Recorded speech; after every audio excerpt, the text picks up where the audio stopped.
마태복음 6장 33절 말씀입니다. 이 시간 우리에게 주시는 하나님의 말씀입니다. 우리가 한 마음으로 하나님의 말씀을 같이 읽도록 하겠습니다. 같이 읽습니다. 시작.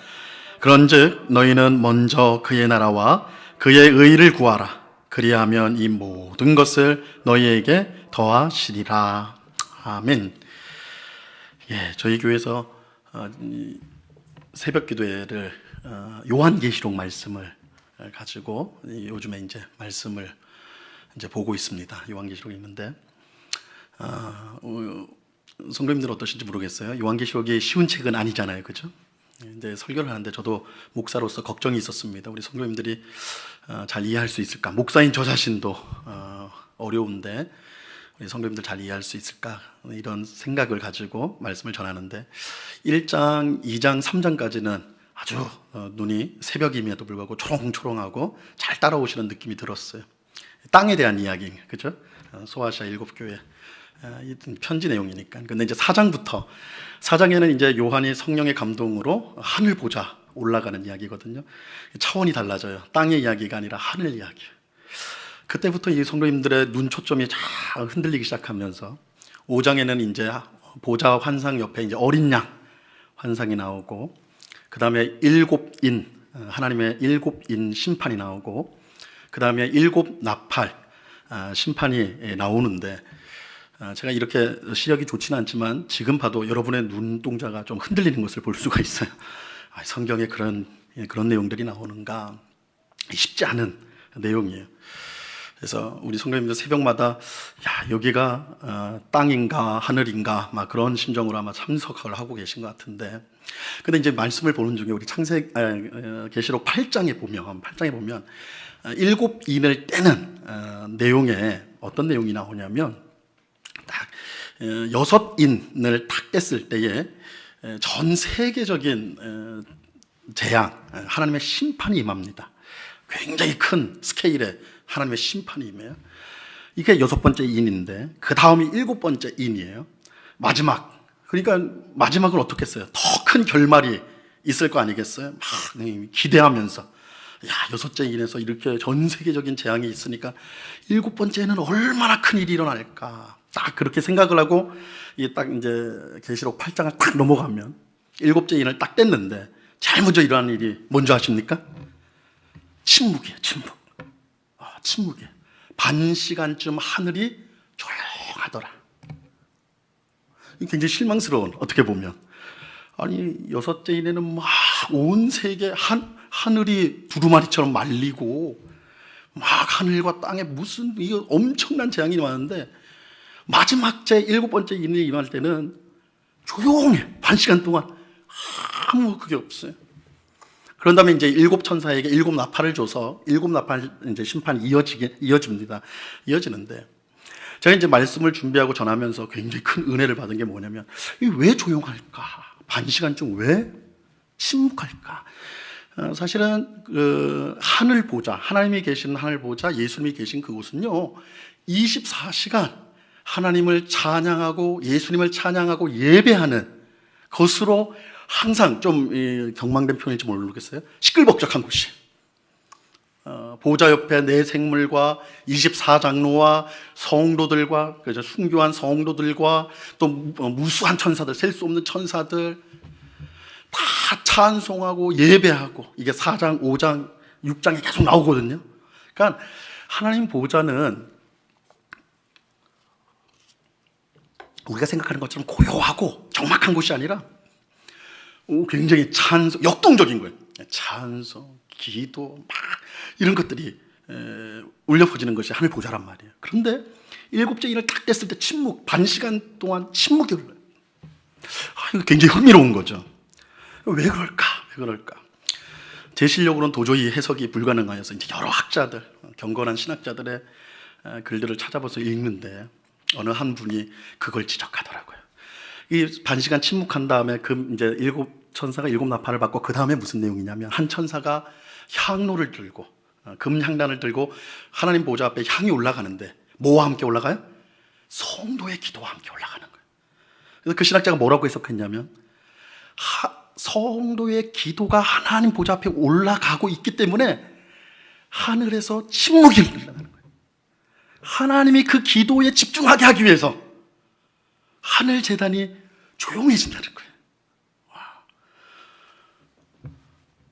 여러분, 우리 성도가 기도하는 것이 얼마나 복된가, 그죠? 우리 아까 찬양 인도하시는 우리 교육자분께서 말씀한 것처럼 여기에 지금 이 자리에 오신 거 참 대단하십니다. 굉장히 피곤한 시간일 거고 오늘 하루 종일 여러 일들을 하고 또 수고를 많이 해서 피곤한 몸으로 왔을 텐데 이런 생각이 있어요. 우리가 기도 1시간 하고 또 이렇게 이제 특별 기도회로 우리 정교인 기도회로 일주일 동안 이렇게 하고 되돌아보면 뭐 이거 별거 있나? 내가 기도했다고 이게 응답이 빨리 되는 것도 아닌 것 같고 그래서 뭐 그렇구나 이렇게 생각하기 쉬운데 기도의 차원은 우리가 여기 모여 있는 이 땅의 차원만 있는 게 아니라 하늘에서는 우리가 기도할 때 침묵이 흐른다는 거예요. 그 침묵은 하나님이 우리의 기도를 들으시기 위해서. 물론 하늘이 시끄러워서 하나님이 우리의 기도를 못 듣는다 그런 표현은 아니겠죠. 우리의 성도의 기도를 얼마나 하나님이 귀하게 여기시는가, 성도의 기도를 얼마나 하나님이 듣기를 원하시는가.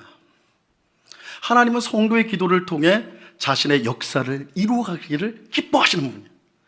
물론 하나님은 자기의 뜻대로 무엇이든 하시는 분이지만 우리의 기도를 통하여 자신의 뜻을 이루기를 즐거워하시는 분이고 기뻐하시는 분이 우리 하나님이세요. 그래서 이 시간에 좀 피곤하고 지친 몸으로 나왔지만 이 땅의 차원에서 보면 내가 여기서 뭐 얼마나 기도하는 거에 얼마나 그런가 대단한가, 하늘의 차원에서는 하늘이 잠잠해진단 말이에요. 우리가 기도할 때 하나님이 우리의 기도를 들으시기 위해서 이것들을 우리가 생각하면서 야, 내가 정말 복된 자리에 나와 있구나, 복된 자리에 나와 있구나. 예배당에 우리 오신 성도님은 물론이고 지금 영상으로 기도에 참여하고 있는 우리 성도님들도 마찬가지입니다. 각 집에서 또 있는 곳에서 기도할 때에 하늘에서는, 이 땅에서는 똑같은데 하늘에서는 장면이 변화되는, 침묵이 흐르고 하나님의 우리의 기도가 하나님 보좌 앞으로 향처럼 올라가가지고 하나님이 귀가 있다는 표현이 그렇지만 쫑긋 세우시고 우리의 기도를 들으신다. 이것을 꼭 기억하시고 하나님 앞에 오늘 이 밤에도 간절한 마음으로 같이 기도하는 우리 모두가 될 수 있기를 바랍니다. 오늘 저에게 맡겨준 주제는 팬데믹 시대의 직장인입니다. 근데 제가 평소에 너무너무 존경하고 사랑하는 이명택 목사님이 몇 주 전 금요일 날 채 7시가 되기 전에 6시 몇 분에 저한테 연락을 주셨어요. 이제 설교 했으면 좋겠다. 저는 원래 워낙 존경하는 목사님이고 그래서 불러주시니까 감사합니다 하고 이제 순종을 했는데 이제 주제를 들어보니까 이거 좀 문제다. 왜냐하면 제가 평생 직장을 다니는 게 6개월밖에 안 돼요.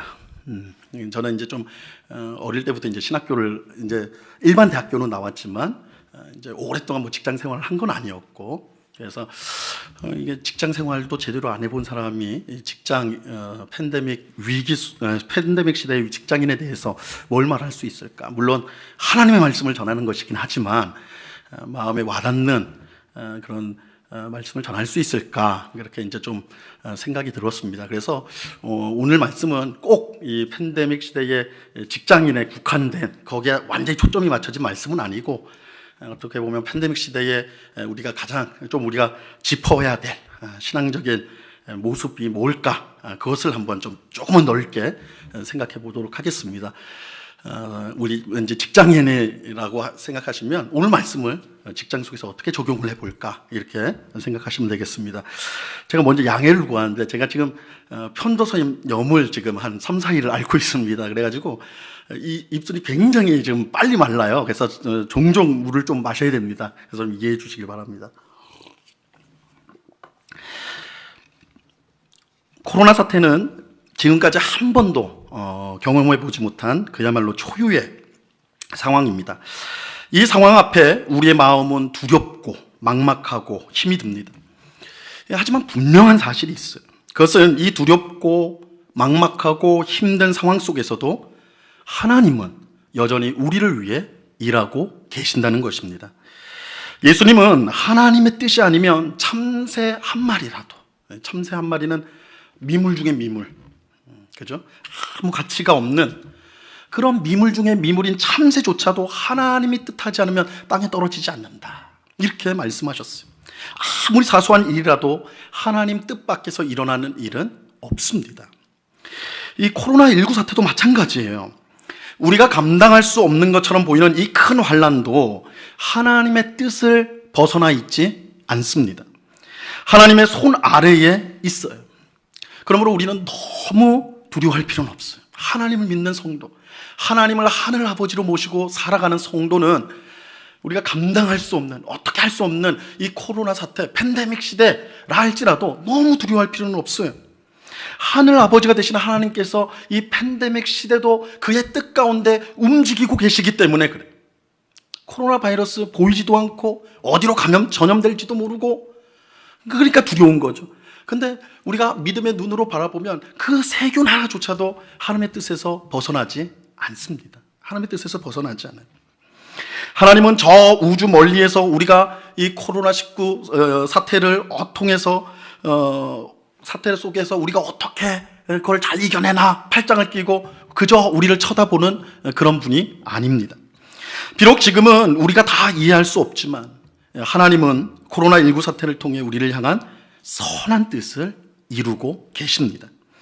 우리는 하나님께서 코로나19 사태를 주관하실 뿐만 아니라 그 일을 통해 우리에게 선을 이루신다는 사실을 믿어야 합니다. 그 한국 영화 최초로 아카데미상을 받은 영화 있죠. 봉준호 감독의 기생충에 보면 뭐 유명한 대사가 나오는데 그 중에 아버지가 아들에게 감탄하면서 하는 말이 있어요. 아들아, 너는 계획이 다 있었구나. 이 말을 해. 유행어가 됐는데 다 모르시는 척을 하고 계셔가지고 영화 안 보세요? 아버지가 아들에게 그래요. 아들아, 너는 다 계획이 있었구나. 이렇게 말하거든요. 이 코로나19 사태가 모두 마무리되었을 때 아마도 우리는 하나님은 다 계획이 있었군요. 그것이 우리 개인적 차원이든지 교회적 차원이든지 사회적 차원이든지 간에 모든 것을 다스리는 하나님이시기 때문에 이 코로나19 팬데믹 시대 속에서도 분명히 하나님은 우리를 향한 선한 뜻을 이루고 계신다. 그것을 우리가 깨닫게 될 때 하나님은 다 계획이 있으셨군요. 이렇게 고백하게 될 것입니다. 오늘도 모든 것을 주관하시며 결국은 우리를 복되게 하시는 하나님을 믿고 의지함으로 감사함으로 영광을 돌리는 우리 모두가 될 수 있기를 바랍니다. 영국을 대표하는 경제학자 중 한 명인 로버트 스키델스키라는 사람이 있는데 그가 그 아들이랑 쓴 책이 있어요. 유명한 책이 있는데 번역된 제목으로 얼마나 있어야 충분한가 라는 책을 썼어요. 그 책에서 스키델스키는 돈이 최고인 시대를 살아가는 우리에게 정말 돈이 많으면 행복할까? 우리는 사실은 이 돈이 많으면 행복하다. 이게 이미 전제가 되어버렸어요. 이 세상은. 그렇죠? 전제가 되어버렸어요. 그래서 돈이 있어야지 행복하다. 그럼 얼마나 많아야 되냐? 그러니까 돈이 있어야 행복하다. 그거는 전제이기 때문에 건드리지도 않고 그럼 얼마나 있어야지 행복하냐? 그래서 책 제목이 그래요. 얼마나 있어야 충분한가? 돈이 많아야 행복하다면 행복하기 위해 돈이 얼마나 있어야 할까요? 여기 앉아 계신 여러분들은 얼마나 돈이 있으면 행복해질 거라고 생각하십니까? 얼마 정도 있으면 될까요? 10억 정도면 될까요? 안 되겠죠. 50억은요. 한 젊은이 퇴직금도 안 되는 돈, 그걸로 안 되겠죠. 100억은요. 그 정도면. 그럼 100억 이상 가진 사람은 한 명 예외 없이 행복할까? 많은 수백억의 자산을 갖고 있는 사람들은 무조건 행복할까? 그렇지 않다는 것을 사실 우리는 너무나 잘 알고 있어요. 뉴스를 보면 어마어마한 재산을 가졌음에도 불구하고 불행한 삶을 살아가는 사람들이 너무나 자주 등장해요. 분명 돈이 많다고 해서 무조건 행복한 것은 아니다. 그거 우리가 알고 있습니다. 스키델스키는 얼마나 있어야 충분한가라는 책에서 우리가 돈을 아무리 많이 가져도 충분하지 못하다라고 결론을 지으면서 뭐라고 말하냐면 우리가 추구해야 할 것은 돈에 대한 무한 애정이 아니라 좋은 삶이다.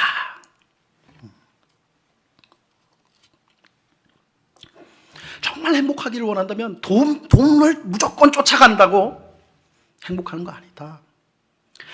돈에 대한 무한 애정이 아니라 좋은 삶, 행복하기 위해서 추구해야 될 것은 좋은 삶이다. 좋은 삶이다. 스키델스키는 우리의 목표가 잘못되었다는 것을 지적하는 거예요. 행복은 많은 돈에서 나오는 것이 아니라 좋은 삶에서 나온다는 것이죠. 그리고 좋은 삶이란 이제 이 저자가 주장하는 거예요. 건강, 안전, 서로에 대한 존중, 개성, 자연과의 조화, 우정, 쉼을 가질 때 누릴 수가 있는 것이죠. 저는 지금 한 영국 경제학자의 이론을 여러분에게 복음으로 전하는 것은 아닙니다. 우리가 행복해지기 위해서는 이 학자가 말하는 좋은 삶을 추구해야 된다, 그렇게 말씀드리는 것 아니에요. 다만 이 학자의 예리한 지적이 중요하다고 생각해요. 여기에 우리가 좀 배울 부분이 있다고 생각을 해요. 우리는 우리의 행복이 얼마나 많이에 달려있다고 생각을 해요. 돈이 얼마나 많아야 하는가, 이것이 행복의 절대 기준으로 우리가 되어져 버렸다고요. 하지만 스키델스키는 우리가 행복하려면 얼마나 많이보다 무엇을 가졌느냐가 더 중요하다라고 지적을 하고 있어요. 우리가 행복해지기 위해서는 지금 가지고 있는 목표를, 그러니까 돈만 막 쫓아가는데 돈이 목표가 되면 안 되고 좋은 삶이라는 목표로 돌려야 된다는 거예요. 좋은 삶에 대한 목표, 좋은 삶으로 그 목표를 옮겨야 된다, 그 주장하고 있어요. 저는 여기에 인사이트가 있다고 보는 거예요. 오늘 우리가 읽은 예수님 말씀도 마찬가지입니다. 예수님은 오늘 말씀을 통해 하나님을 믿는다는 것이 무엇인지를 가르쳐 주시는데 우리의 목표를 근본적으로 바꿔야 한다라고 말씀합니다. 우리의 목표를 근본적으로 바꿔야 된다. 여러분은 하나님을 왜 믿으십니까? 여러분은 하나님을 왜 믿으세요? 이게 이제 코로나로 인해서 성도님들이 마스크를 쓰니까 좋은 점 하나가 있어요. 저희 교회의 경우에요. 예전에 제가 설교하면서 질문을 하면 성도님들 다 고개를 숙이세요. 뭐라도 대답해야 될 것 같은데 하나님은 좀 그러시니까 다 고개를 숙이는데 요즘에 한 분도 안 숙이세요. 마스크를 다 쓰고 있으니까. 말하든 안 하든 누가 알 거예요, 그죠? 아니 뭐 긍정적인 현상인 것 같은데. 어쨌든 이 굉장히 쉬운 질문이죠. 근데 이 신앙에 대한 질문, 이거는 쉬운 게 답하기는 사실 굉장히 어려워요. 하나님을 왜 믿느냐? 보통 이런 질문에 구원받으려고 믿습니다. 천국 가려고 믿습니다. 이렇게 말을 하면 그게 정답으로 인정을 받습니다. 그죠? 적어도 90점 이상의 정답이죠. 그렇죠? 천국 가려고 믿어요. 그런데 이렇게 대답하는 사람도 있어요. 착하게 살고 싶어서 믿습니다. 이웃을 사랑하고 사회에 도움을 주는 사람이 되고 싶어서 믿습니다. 예수님 보니까 어려운 사람들 늘 도와주는데 그게 너무 귀감이 되고 나도 그런 모습 담고 싶어서 그래서 하나님 믿는 겁니다. 이렇게 대답을 해요. 그러면 그건 좀 감점이 돼요. 감점이 돼가지고 이제 깎이는데 점수가. 왜 그러냐면 기독교는 단순한 도덕이나 윤리가 아니기 때문에. 그죠? 한 70점짜리. 그 밑에는 이거예요. 건강해지고 싶어서 믿습니다. 그죠? 아주 이제 노골적인 거예요. 마음의 평안을 얻고 싶어서 믿습니다. 청년들 가운데는 제 짝꿍 좀 만나고 싶어서 믿습니다. 그죠? 성공하고 싶어서 이제 사업을 하려고 하는데 뭐든 하여튼 좀 의지해야 되겠는데 그래서 교회 나왔습니다. 뭐 이런 사람이 있어요. 이렇게 대답하면 이 사람은 아직 신앙이 부족한 것으로 낙인 찍히죠. 빵점은 아니더라도 60점 아래 낙제점이라 할 수가 있습니다. 이처럼 자기의 복만을 구하는 신앙을 우리가 기복신앙이라고 하는데 이 기복신앙은 참신앙이라고 할 수가 없는 것이죠.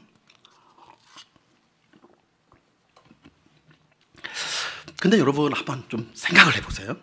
한번 잘 생각해 보세요.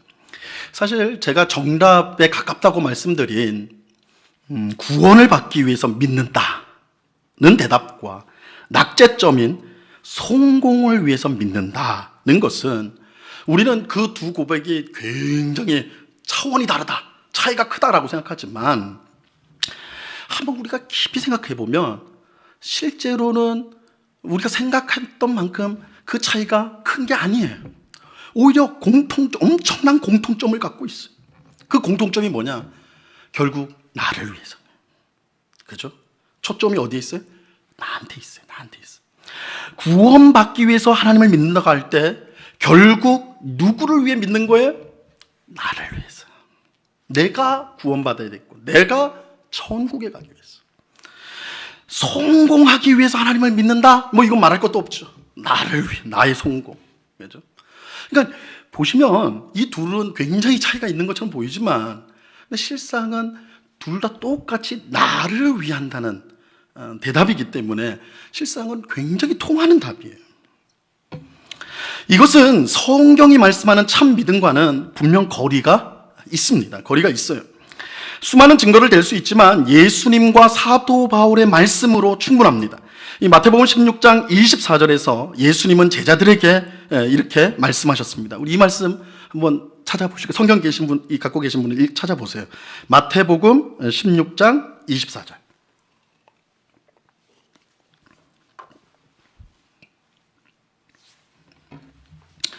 예, 마태복음 16장 24절. 제가 하나님의 말씀을 봉독합니다. 이에 예수께서 제자들에게 이르시되 누구든지 나를 따라오려거든 자기를 부인하고 자기 십자가를 지고 나를 따를 것이니라. 예수님을 따르려면, 즉 참으로 믿으려면 어떻게 해야 된다고 말씀하세요? 이게 예수님 직접 말씀하신 거니까 이게 절대적 표준이죠. 자기를 부인하고 자기 십자가를 지고 따라야 된다. 쉽게 말해서 자기를 죽이는 것이 참 믿음이에요. 예수님을 따르겠습니다. 예수님을 따르고 싶습니다. 예수님 뭐라고 그래요? 너가 죽어야 돼. 살아서는 나 못 쫓아. 죽어야 돼. 자기를 부인하고, 자기를 부인하는 게 뭐야? 너는 너가 아니야. 네가 생각한 너가 아니야. 자기를 부인하고 자기 십자가는 우리 예수님이 지신 형벌이기도 하였지만 이 세상에, 그 당시에 세상에서 가장 흉악한 범죄자에게 주는 가장 수치스러운 형벌이었거든요. 너무나 수치스럽고 창피스러운 사람이 받을 수 없는 형벌, 그걸 짊어지고 나를 따라야 돼. 이거는 쉽게 말해서 죽어야 된다는 거예요. 죽어야 돼. 여기에는 자기가 들어갈 틈이 없어요. 오히려 나를 위하려면 예수님 따를 수 없어요. 이게 예수님이 말씀하시는 거예요. 사도 바울도 똑같이 말씀합니다. 로마서 14장 7절과 8절 말씀인데 한번 말씀 잘 들어보세요. 우리 중에 누구든지 자기를 위하여 사는 자가 없고 자기를 위하여 죽는 자도 없도다. 우리가 살아도 주를 위하여 살고 죽어도 주를 위하여 죽나니 그러므로 사나 죽으나 우리가 주의 것이로다. 우리 중에 누구든지 자기를 위하여 사는 자가 없다라고 말씀해요. 자기를 위해 사는 사람은 하나님을 참으로 믿는 사람이 아니라는 거예요. 여기서 우리 중에는 믿는 자, 구원받은 백성, 하나님의 자녀, 성도, 우리 중에는 자기를 위해 사는 자가 없다. 심지어 자기를 위해 죽을 자도 없다. 성도는 죽을 자유도 없어요. 왜냐하면 우리가 우리 게 아니니까. 하나님 거니까. 그러니까 예수님도 우리가 죽어야 된다고. 사도 바울도 똑같은 말 하는 거죠. 그렇죠? 너가 아니야. 넌 없어지는 거야. 우리 중에 나라고 말할 수 있는 사람은 없어 라고 말하는 것입니다. 참 믿음을 가진 성도는 사는 것도 죽는 것도 스스로 결정할 수가 없어요. 왜냐하면 나를 위해 살지 않고 하나님을 위해 살기 때문입니다. 이처럼 참 믿음은 나를 위한 것이 아니에요. 우리는 분명 구원받기 위해 하나님을 믿습니다. 복되고 건강하고 성공하기 위해서 하나님을 믿어요. 이것이 완전히 틀린 건 아니에요. 기도를 그렇게 한다고 해서 저 집사님 저렇게 기도하는 거 보니까 신앙이 낙제구나, 그렇게 생각하시면 안 돼요. 이게 다 있죠. 그런 소원함이 있죠. 이게 완전히 틀린 건 아니라고요. 하지만 그렇다고 이것이 믿음의 목표가 되어서는 안 돼요. 행복하기 위해서 얼마나 많은 돈을 가져야 하는가가 아니라 무엇을 가져야 하는가가 중요하듯이 참 믿음을 가지기 위해서는 나를 위해서, 자기를 위해서가 아니라 하나님을 위해서 사는 것이 중요한 거예요. 목표가 달라져요. 목표가. 이것이 오늘 본문에서 예수님이 우리에게 강조하고 있는 것입니다. 자, 오늘 본문을 보시기 바랍니다. 오늘 본문 마태복음 6장 33절.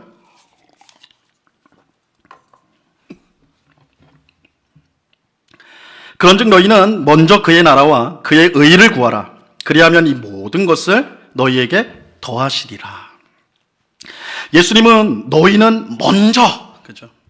성경의 모든 말씀은 다 중요해요. 하나 빠짐없이 다 중요한데 어떤 단어들은 정말 우리가 별표를 쳐야 될 정도로 강조해야 될 단어들도 있어요. 오늘 6장 33절 말씀도 다 중요한 말씀이지만 우리가 밑줄을 긋고 별표를 해야 될 가장 핵심적인 것은 뭐냐면 먼저예요. 먼저. 너희는 먼저. 그죠? 먼저. 이 먼저라는 말은 우선순위가 있다는 거예요. 우선순위. 하나님을 믿는 첫째 이유, 첫째 목표가 있어요. 이것이 뒤로 가면 안 돼요. 그것이 무엇입니까? 그의 나라와 그의 의를 구하는 것. 하나님의 나라와 하나님의 의를 구하는 것입니다. 하나님의 나라와 의를 구하는 것을 다르게 표현하면 하나님 백성답게 사는 것입니다. 하나님 백성답게 사는 거예요. 그런데 하나님 백성답게 사는 것은 어떻게 사는 것입니까? 하나님 중심으로 사는 거예요. 하나님 중심으로 사는 거예요. 하나님을 내 인생의 주님으로 모시고 그 말씀과 뜻에 순종하며 사는 것입니다. 사실 이것을 모르는 성도는 아무도 없을 것입니다. 이것을 모르면 교회 다니는 사람이 아니겠죠. 근데 다시 강조드리지만 여기서 중요한 것은 먼저예요. 먼저입니다. 우리는 하나님 중심으로 살아야 한다는 것을 너무나 잘 알고 있어요. 하나님을 내 인생의 주님으로 모시고 그 말씀과 뜻에 순종하며 살아야 한다는 것을 너무나 잘 알고 있어요. 하지만 문제는 뭐라고요? 잘 알고 당연히 그렇게 살아야 한다고 생각하지만 이것이 내 인생의 먼저, 즉 최우선순위가 되지 않는다는 거예요. 예수님은 단순히 너희는 하나님의 나라와 그 일을 구하라고 말씀하지 않았어요. 아주 중요한 단어를 집어넣으셨어요. 먼저. 하나님 중심으로 사는 것을 그저 당연한 것으로 여겨서는 안 되고 우리 인생의 가장 첫째 자리에 놓아야 된다는 거예요. 첫째 자리예요. 이것이 잘못되면 우리의 믿음은 잘못될 수밖에 없습니다. 여러분, 저는 이제 목사다 보니까 와이셔츠를, 지금도 와이셔츠 입고 있지만 와이셔츠를 입을 일이 많아요. 근데 어떨 땐 좀 급하게 새벽 기도회나 이렇게 조금 이제 시간이 빠듯해지면 막 서둘러 입게 되잖아요. 근데 이 와이셔츠는 이게 단추가 많잖아요. 단추가, 그러니까 급할 때는 이게 굉장히 귀찮아요. 그냥 티셔츠처럼 하나씩 입으면 좋겠는데 이건 하나씩 시간이 바쁜데 하면. 근데 어느 날 제가 한번 그런 경험이 있었어요. 막 급해가지고 막 와이셔츠를 탁 했어요. 근데 그날따라 하여튼 잘 되긴 했어요. 바쁘니까 탁 했는데 딱 밑에를 보니까 단추는 남아있는데 구멍이 없어요. 단추는 있는데 구멍이 없어요. 이 여분의 단추인가? 아니, 여분의 단추는 더 아래에 있는 거예요. 그래서 이게 뭐가 문제지? 이 와이셔츠가 불량인가? 막 바빠 죽겠는데 이거 어떻게 된 거예요? 보니까 어떻게 해요? 첫째 단추를 둘째 구멍에 넣어버린 거예요. 딱 보니까 위에 첫째 구멍이 비어 있어요, 그냥. 여러분, 첫째 단추를 잘못 깨면요, 그 다음은 자동이에요. 다 잘못돼요. 다 잘못됩니다. 믿음도 마찬가지예요. 먼저를 무시하면 잘못된 믿음이 돼요. 오늘날 얼마나 많은 성도들이 먼저 그의 나라와 그의 의를 구하기보다 그 다음에 나오는 이 모든 것을 너에게 더하시리라 에 관심이 있는지 몰라요. 순서가 바뀌었죠. 하나님께서 먼저 내 모든 것을 더하여 주시고 채워주시면 그 다음에 하나님 나라와 의를 제가 열심히 구하겠습니다. 하나님 백성답게 살아보겠습니다. 하나님 먼저 좀 채워주십시오. 여러분, 우리가 지금까지 드린 기도를 한번 떠올려 보시라. 우리의 기도가 어땠는지 한번 떠올려 보세요. 우리의 기도에서 먼저는 무엇이었습니까? 하나님의 나라와 의였습니까? 하나님의 뜻을 구하셨습니까? 하나님이 원하시는 것이 무엇인지, 하나님이 기뻐하시는 것이 무엇인지 알려달라는 기도였나요? 아니면 이 모든 것을 더해 주시라, 그런 것은 아니었습니까? 하나님께서 제게 건강 주시고 물질 주시고 힘을 주신다면 제가 이 한 번 바쳐서 하나님의 나라와 교회를 위해서 다 충성하겠습니다. 우리는 이런 기도에 익숙하지 않느냐는 것이죠. 여러분, 참된 믿음은 우리의 초점이 나에게서 하나님께로 옮겨지는 것입니다. 나 중심에서 하나님 중심으로, 나의 소망이나 욕망에서 하나님 나라와 하나님의 의로 옮겨져야 돼요. 옮겨져야 돼요. 그렇지 않고 나부터 먼저 시작하면 하나님 내 형편 아시죠?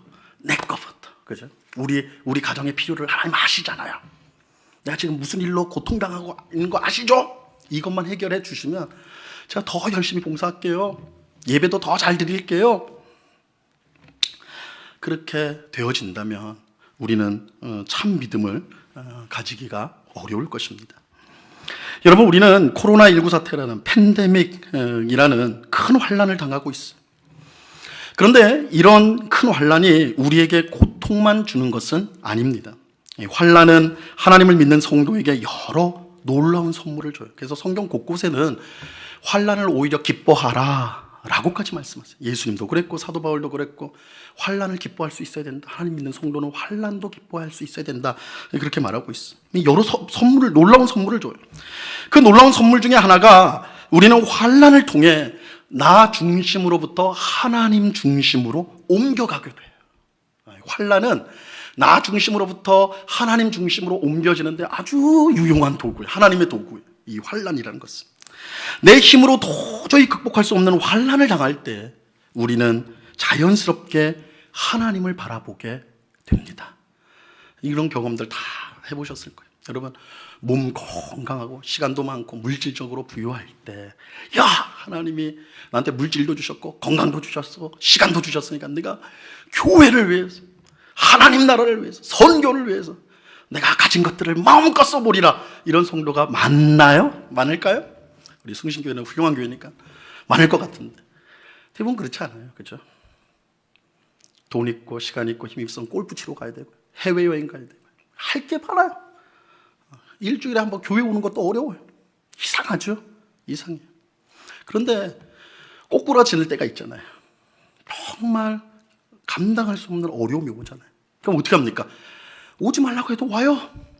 엎드리는 거예요. 저희 이제 새벽 기도를 제가 인도하다 보면 성도님들이 새벽에 나오는 게 참 쉽지 않은데 새벽에 안 보이던 분이, 특히 이제 젊은 분이 딱 나와서 기도하면 목사로서는 감사해야 될 텐데 가슴이 출렁해요. 무슨 일이 있길래, 무슨 일이 있길래. 그러니까 이 환난이라는 것이 꼭 나쁜 건 아니에요.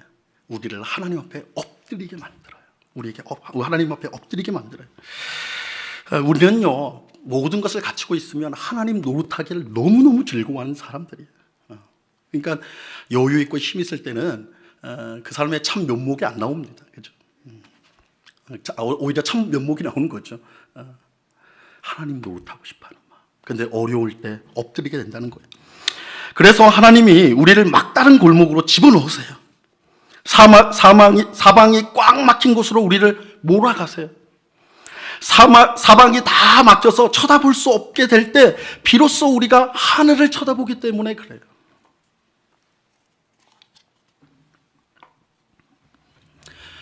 우리는 웬만하면 하늘을 잘 안 봐요. 앞뒤 좌우 뒤 막 이렇게만 돌리죠. 근데 다 막힌 걸 확인한 다음에 고개를 이제 들게 되는 거예요. 하나님. 그때 하나님 부르게 되는 거예요. 영국의 신학자이며 문학가인 C.S. 루이스는요, 하나님께서 성도에게 주신 고통, 환난을 하나님의 확성기다라고 표현을 했어요. 하나님의 확성기. 이 확성기라는 건 우리 소풍 가거나 교회에서 소풍 갔을 때 야외에서는 소리가 잘 안 들리니까 이거 딱 마이크 같은 거, 휴대용 마이크 있잖아요, 그죠? 확성기라는 거, 소리를 크게 확대하는 거. 여러분, 우리는 평소에 하나님의 말씀이 잘 귀에 들어오지 않아요. 세상 소리가 너무 잘 들려가지고 성경을 읽을 때도 옆에서 TV 틀면 드라마에서 나오는 그 대사가 얼마나 잘 들어오는지 몰라요. 그죠? 근데 성경은 눈은 성경에 있지만 귀는 저쪽에 있어요. 그죠? 정신이 없다. 세상 소리에 하나님 말씀이 들어오지 않아요. 하지만 환난을 당하면 세상에 좋은 소리가 들어오지 않고 비로소 하나님의 말씀이 들려지기 시작해요. 물론 하나님의 말씀이 평소에는 안 들린 게 아니에요. 하나님은 늘 말씀하세요. 여러분이 성경을 읽을 때, 교회 예배를 통해, 이와 같은 기도회를 통해, 구역 모임을 통해서 하나님은 계속해서 우리에게 말씀하세요. 우리가 안 듣는 거예요. 근데 환난은 하나님의 확성기를 쓰는 거예요. 그래서 우리가 번쩍하는 거예요. 하나님이 이렇게 크게 말씀하셨는데, 늘 말씀하시는데 이 고난이라는 것을 통해서 우리가 확 들을 수 있도록 그렇게 말씀하신다는 거예요. 그래서 이제 C.S. 루이스는 고통을 하나님의 확성기다 이렇게 불렀어요. 여러분, 하나님은 지금 코로나19 사태라는 확성기를 통해 우리에게 큰 소리로 말씀해 주고 있어요. 여러분, 팬데믹 지금 시대에 우리 정교인 기도회로 이렇게 귀하게 모였는데 우리가 하나님의 말씀을 들어야 되는 거예요. 그죠? 이 시대를 통해 우리가 성경 말씀을 기본으로 하고 특히 또 이 시대, 하나님이 움직이는 이 시대를 통해 하나님 말씀을 들을 수 있어야 돼요. 하나님 무슨 말씀 주실까요? 이 팬데믹 시대에 무슨 말씀을 주실까요? 단순히 예배당에 함께 모여 예배드린 것이 얼마나 중요한가? 너희들 그거 몰랐지? 이 팬데믹 당하니까 교회에 나와서 예배드린 게 얼마나 소중한지 알겠지? 성도들과 함께 모여서 교제나는 거, 식당에서 지지고 볶고 밥 먹고 하여튼 구역 예배도 하고 너무너무 행복하지 않았니? 이 정도만 들으면 안 돼. 그것도 중요하지만 그 정도가 아니에요.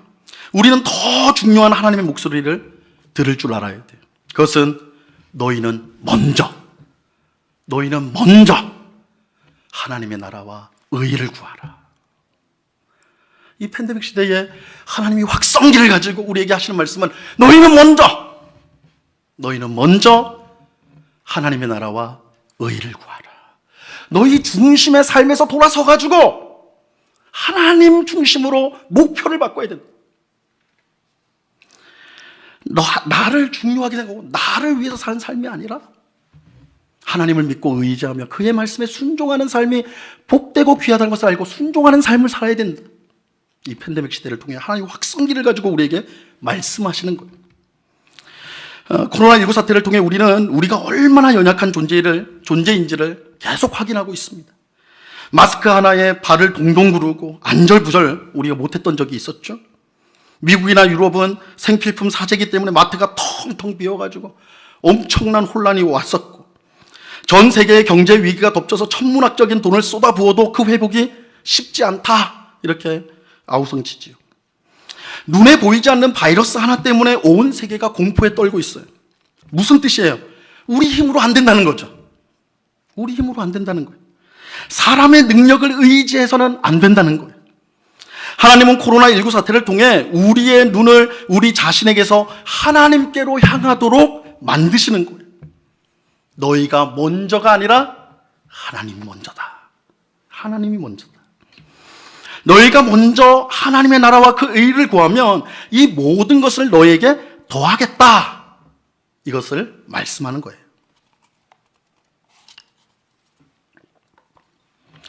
여러분, 이처럼 나 자신에게서 하나님께로 돌이키는 것을요, 성경은 회개라고 표현합니다. 회개는 단순히 죄를 반성하거나 후회하는 정도가 아닙니다. 우리는 회개를 그렇게만 이해를 해요. 오늘 내가 좀 거짓말을 했다거나 미운 마음을 가졌다거나 내 회개해야 되겠다. 물론 그것도 회개죠. 회개. 근데 이 회개라는 단어는 굉장히 깊은 의미가 있어요. 이 회개는 마음을 돌이키는 거예요. 마음을 돌이키는 거예요. 방향을 바꾸는 거예요. 마음을. 나 자신에게 향하는 마음을 하나님을 향하도록 바꾸는 것이 성경적 의미의 회개예요. 회개. 내 중심에서 하나님 중심으로 바꾸는 것이 참된 회개인 것입니다.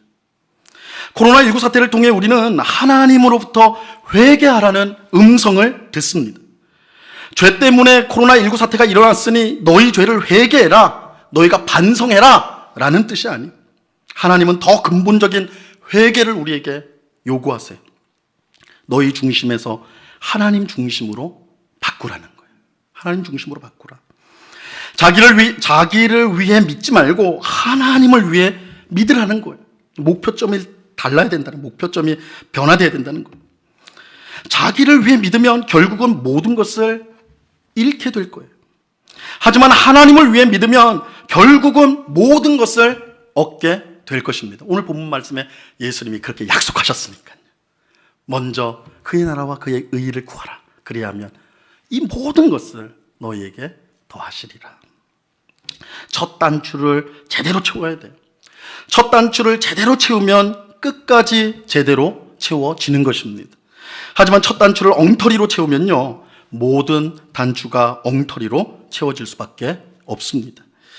여러분, 믿음의 목적은 내가 아니라 하나님이에요. 먼저 하나님의 나라와 의를 구하십시오. 그리하면 이 모든 것을 우리에게 더하여 주실 것입니다. 하나님을 먼저 찾으시기 바랍니다. 이 모든 환난에서 우리를 구원하여 주실 것입니다. 우리는 코로나19 사태를 통해 철저히 회개해야 합니다. 우리의 잘못을 꾸역꾸역 기억하여서 반성하라는 것이 아니라 우리 인생의 방향을 근본적으로 재조정해야 한다는 것입니다. 그래서 이 회개라는 것은 그냥 특별할 때만 하는 것이 아니라 우리가 하나님 나라 가는 날까지 해야 되는 거예요. 왜냐하면 이 땅을 살면서 계속 우리의 방향이 뒤틀려요. 세상 사람들 말 듣고 사탄의 유혹 때문에, 죄의 유혹 때문에 조금씩 하면서 뒤틀린단 말이에요. 그래서 왔던 길로 다시 돌아가려고 하는, 그때마다 회개를 통해서 우리는 다시 방향을 하나님께로 잡는 거예요. 그러니까 우리 평생 회개가 필요해요. 하나님, 나의 마음이, 나의 소원이, 나의 욕망이 나에게로 오지 않고 하나님께로 향하게 하옵소서. 코로나19 사태, 팬데믹을 통해서 하나님이 우리에게 확성기를 통해 들려주시는 가장 중요한 말씀 중에 하나가 저는 이 말씀이라고 믿습니다. 먼저 너희가 아니라 하나님을 찾으라. 하나님을 구하라. 하나님 앞에 엎드리라. 하나님보다 돈을 더 사랑하고, 하나님보다 쾌락을 더 사랑하고, 하나님보다 세상을 더 사랑하는 우리의 마음을 우리는 철저히 회개해야 합니다.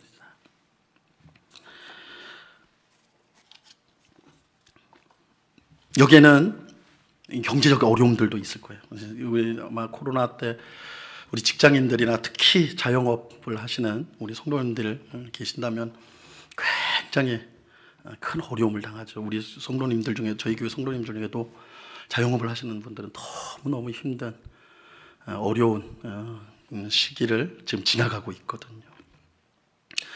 근데 그런 상황 속에서도 하나님께서 우리에게 하신 말씀은 먼저 나를 향해야 돼. 먼저 나를 찾아야 돼.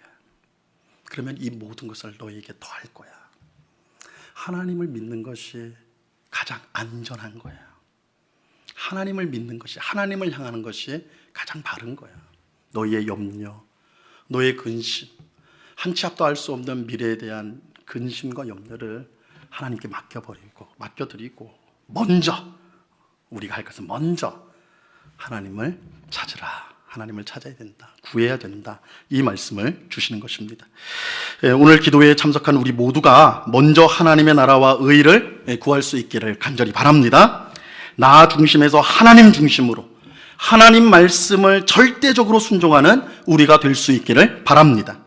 코로나19 사태를 통해 우리의 삶이 하나님을 향해 근본적으로 변화되는 그런 역사가 일어나기를 간절히 바랍니다.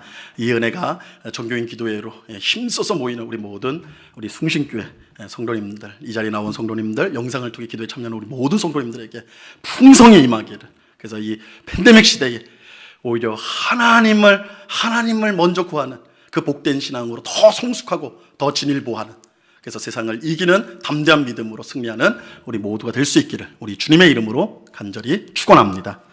기도하겠습니다. 하나님 아버지, 감사합니다.